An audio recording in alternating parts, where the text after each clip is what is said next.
کہ 1926 میں باولپور کے اندر ایک شخص تھا جو مرتد ہو گیا، قادیانی ہو گیا. اس کی نکاح میں ایک عورت تھی، اس نے عائشہ اس کا نام تھا، اس نے باولپور کی عدالت میں مقدمہ دائر کیا کہ میرا جس سے نکاح ہوا تھا یہ مرتد ہو گیا ہے، یہ قادیانی ہے، مرتد ہو گیا، اس نے اسلام چھوڑ دیا ہے، لہذا میں اس کی منکوحہ نہیں ہوں، اس کی نکاح میں نہیں ہوں، نکاح کو فسخ کر دیا جائے.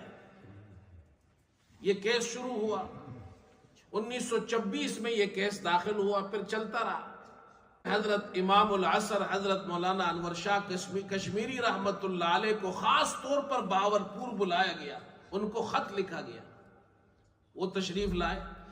اور اس وقت وہ ضعیف تھے، کمزور تھے، بیمار تھے، ان کو بواسیر کی بیماری لگی ہوئی تھی اور خونی بواسیر تھا ان کو.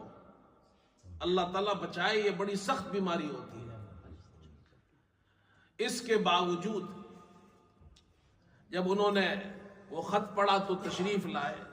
باولپور کی جامع مسجد میں انہوں نے وہاں خطاب کیا جمعے کے دن، اور اپنے خطاب میں ہزاروں مسلمان اس خطاب میں شریک تھے.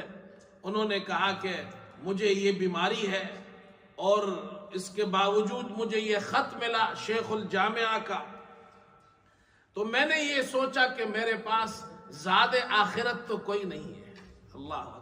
اتنے بڑے عالم، علماء کے امام، امام العصر حضرت انور شاہ کشمیری رحمت اللہ علیہ، اور وہ فرما رہے ہیں جمعے کے خطاب میں میں نے سوچا میرے پاس زاد آخرت نہیں ہے اور کوئی نیک عمل نہیں ہے، ہو سکتا ہے کہ میں عقیدہ ختم نبوت کے دفاع کے لیے باولپور چلا جاؤں تو میری مغفرت ہو جائے.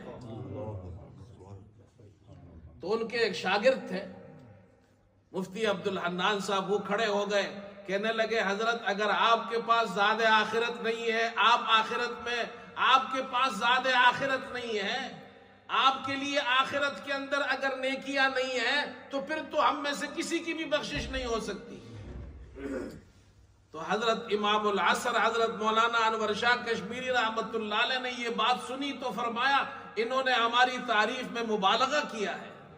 فوراً کہا انہوں نے ہماری تعریف میں مبالغہ کیا ہے. ہم پر یہ حقیقت واضح ہو گئی ہے کہ اگر ہم عقیدہ ختم نبوت کا تحفظ نہ کریں تو گلی کا کتا بھی ہم سے اچھا ہے.